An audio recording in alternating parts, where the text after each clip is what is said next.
Raw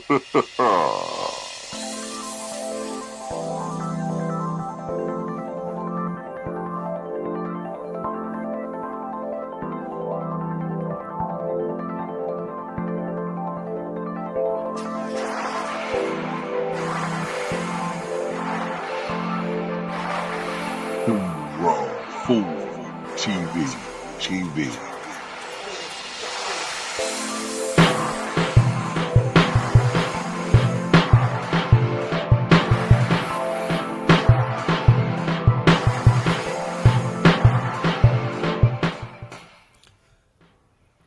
What's up, YouTube? This is Too Raw for TV, aka Darth Apocalypse. All right, so let's get to this. Of course, eyeballs are going to be because of the presence of LeBron James on this team. All eyeballs are going to be on the Philadelphia 76ers this upcoming season. As we all know, there are certain players who are always going to get the credit when it comes to teams that LeBron are on, and it's limited to just him.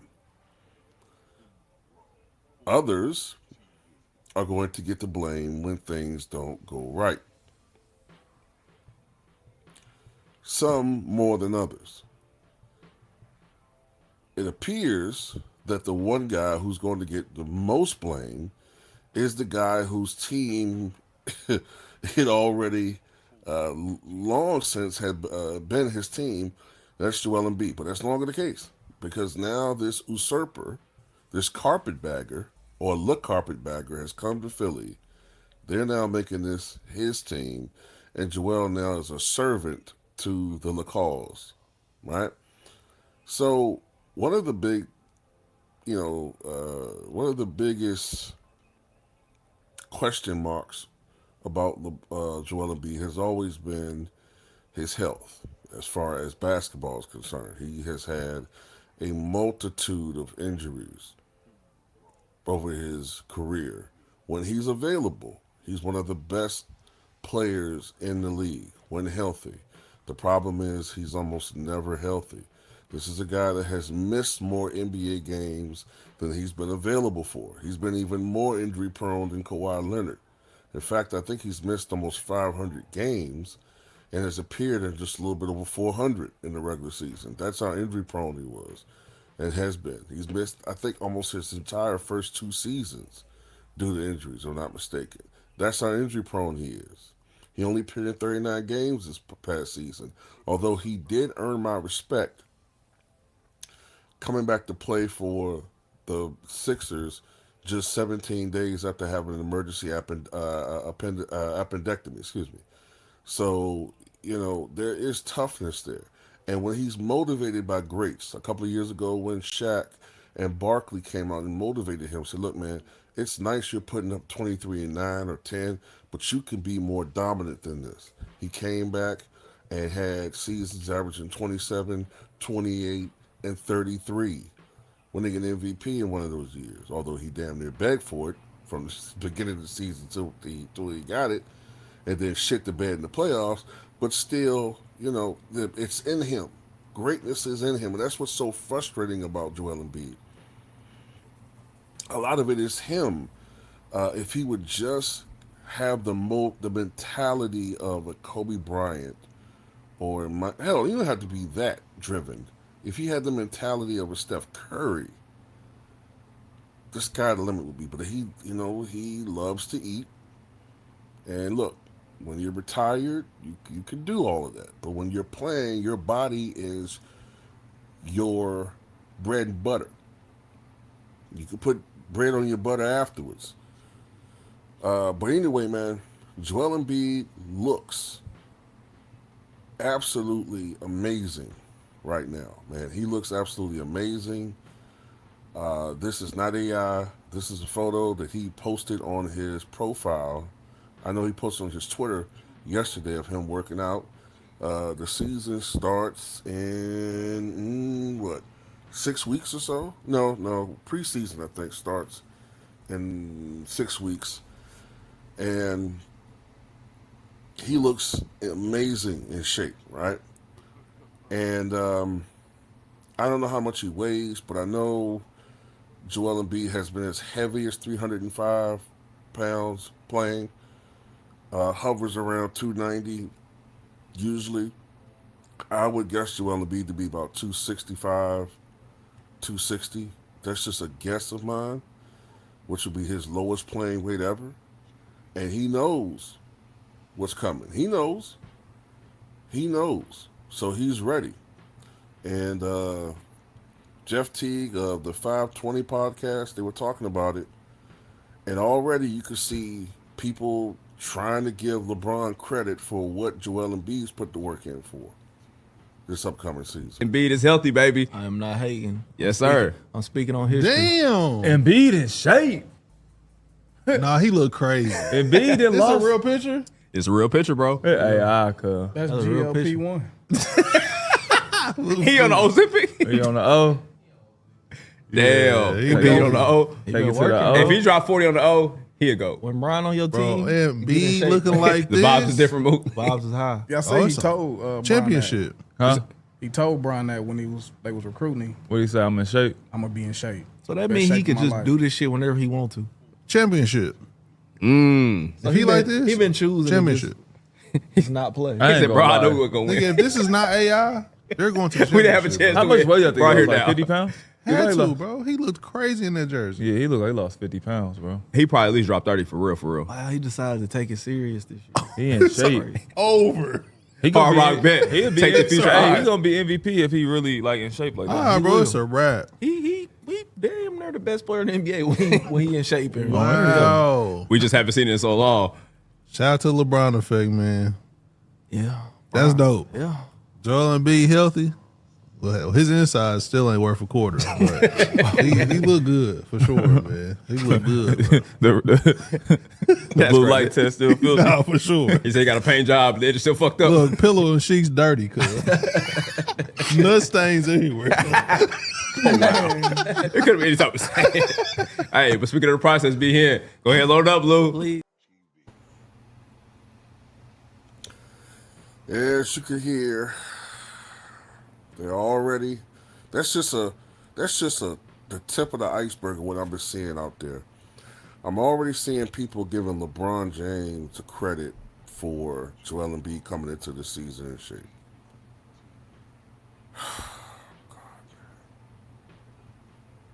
It's like, man, can anybody do anything and just get praise for on their own merit, praise for themselves without everything, you know what I'm saying, having to be redirected to him as far as credit? Because we know it never goes back to him when it comes to blame. When shit goes wrong, it's never his fault.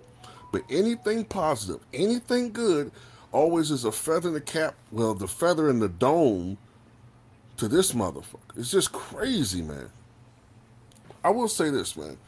I don't think this thing is going to work out the way people think it will, but I will say this. Based upon the evidence that the evidence that I've seen from players that play with LeBron, while I don't think he generally makes guys better, one thing that we do see and one thing we can count on is that officiating and calls will go the way for players that play with LeBron, especially the other star. For instance, many people noted that since Anthony Davis has left the Lakers, his free throw attempts have gone down something like 25%, right? Whereas Luka Doncic, in the year and a half that he played with LeBron, Luka's free throw attempts went up over 20%.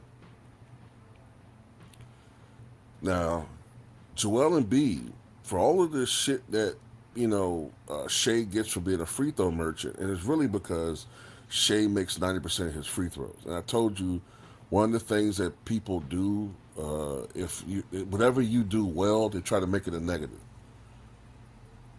But Joel Embiid has actually led the NBA in free throw attempts twice, the 2021 season and 2021-22 season.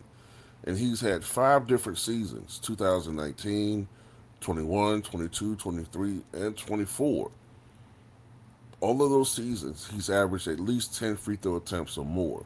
Even last year, he averaged 8.8 attempts. That's going up now. You better believe it. When you got Joel Embiid, Jaylen Brown, Maxey, LeBron probably is not going to. He doesn't shoot as many free throws as he used to, but even Edgecombe, all these guys are going to see probably some increases, but especially, I would gather Maxey and Brown somewhat, and Embiid especially. I wouldn't be surprised if Embiid leads the NBA in free throw attempts. That's coming.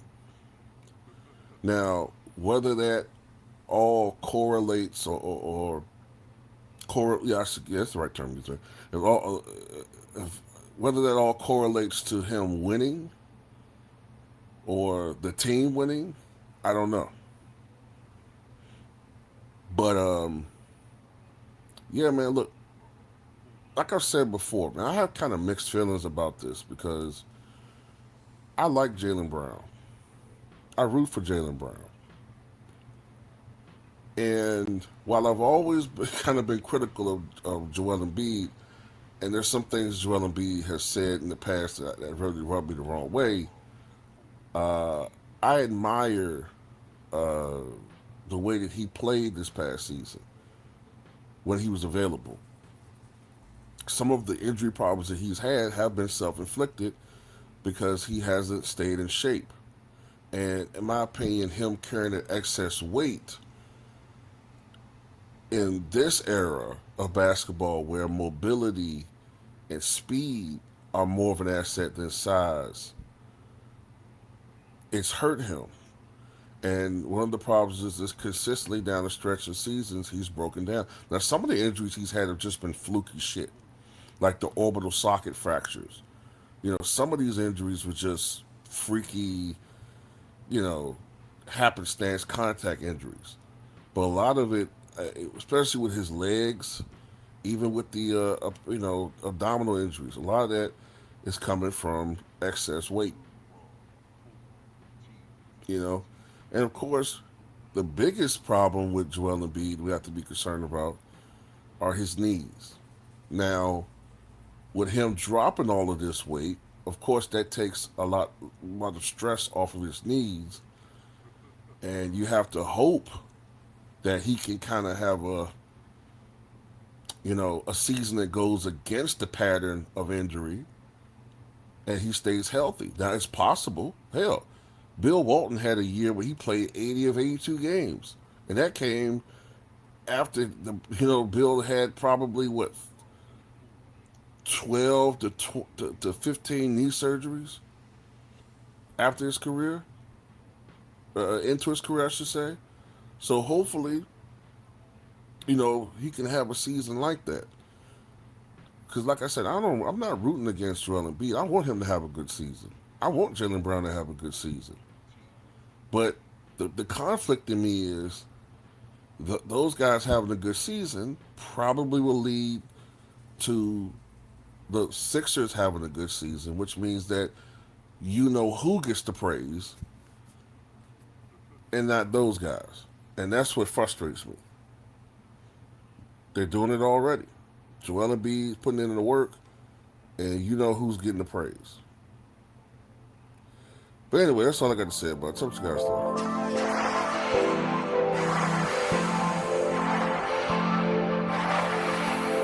Raw Food TV.